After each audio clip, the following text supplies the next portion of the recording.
Today we're making Ponzio-key, the Fat Tuesday treat, those donuts filled with jelly and jam or a custard. They're absolutely amazing. You see them every year on Fat Tuesday. They're one of my favorite things to get. But they're also super easy to make at home. So here's what we have.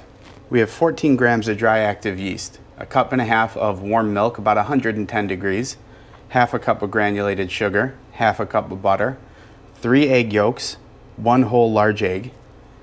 We have a teaspoon of salt, a tablespoon of cognac, and here we have about 21.5 ounces of all-purpose flour. Making these can be a bit of a process, a little time consuming because it's a yeast dough, so it needs time to rise and to ferment. As it grows, it's going to be nice and airy when we go on to fry it.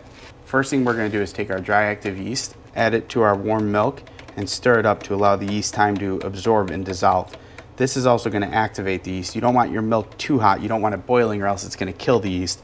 But if it's about 110 degrees, that lukewarm temperature is perfect for blooming the yeast.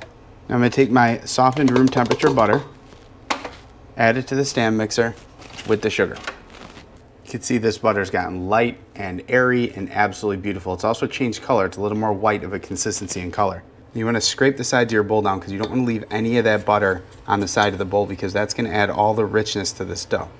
At this point, we're going to add our whole egg, 3 egg yolks, kosher salt, and our cognac. I want to begin beating this over a low speed to start to incorporate, and then we'll turn it up a little bit. Make sure you scrape the sides down for this next step. If there's any butter at the bottom of the bowl, you want to make sure you scoop that up too.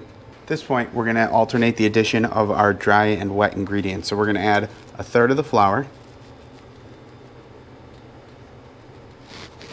and over a low speed, start to beat it.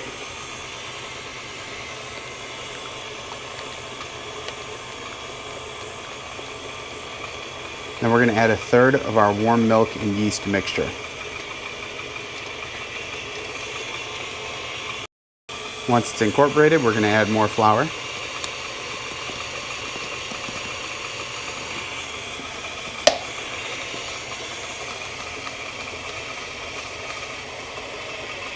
You can see the dough start to get a little bit tight. We're going to add more milk, and then the remaining of our flour and milk.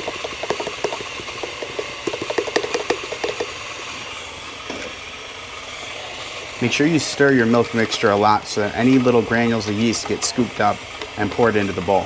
We don't want to leave any behind. We're going to stop for a second and scrape down the sides of our bowl. You can see this dough is really starting to come together. We're going to let this beat for 2 to 3 more minutes until it's a nice slack dough.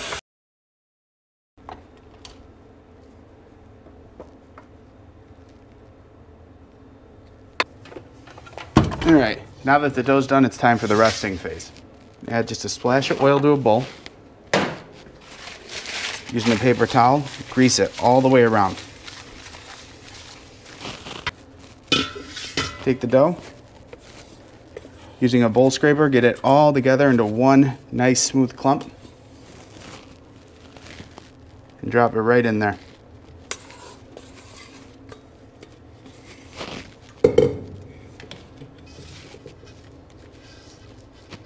Take our dough, flip it to the other side to make sure both sides are greased. Cover it with plastic wrap. We're going to let this rest for 1 to 2 hours until it's over doubled in size. You can see now our dough has doubled in size. It's very big and airy. This is taking on a lot of air. It's fermented really nicely. We're going to pat it down and allow it to rise for another 45 minutes. So I'm just going to give it a few slaps to knock some of that air out of there. And this is going to allow it to ferment even more and develop even more flavor, allow that gluten structure to really solidify as it rises another 45 minutes. So I'm going to cover this back up, and in 45 minutes we're going to come back and roll and cut our Ponzio-keys.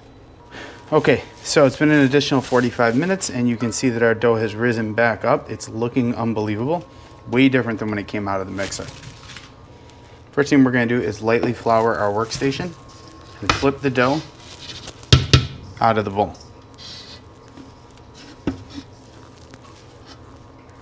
This is looking incredible. To make it a little easier to work with, we're going to lightly flour the top as well. And I like to just rub it in to make sure I'm hitting any wet spots that might be on the dough.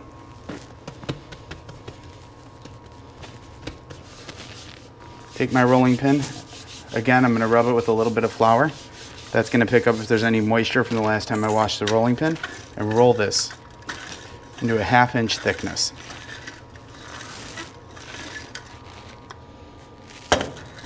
This should roll really easily. This dough is beautiful and simple and easy to work with. I have a 4-inch cutter here. I'm going to cut some dough circles out.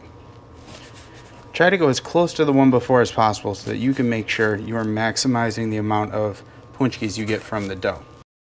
Now I'm going to peel this dough away.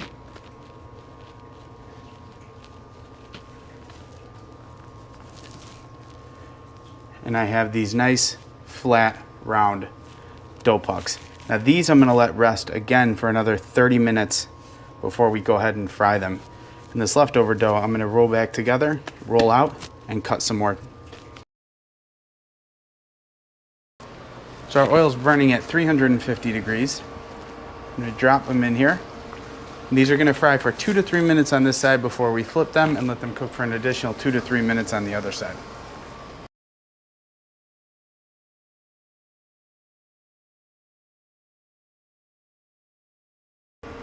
So once they have a nice golden brown color on both sides, we're going to take them out and put them on a paper towel to drain. They're only going to drain here for a minute just to catch that excess grease. Now while they're still hot, we're going to get them in a bowl and toss them liberally with sugar. Make sure you have a nice hefty coating on there. The next and final step before we eat is filling these, and I'm using a strawberry jam to fill mine. So we're going to take the POONCH-key, stick the tip right in there, deep in there, and begin to squeeze. And you'll be able to feel it really fill up and see it puff up. And when it's done, you're going to have a beautiful, light, filled and airy POONCH-key.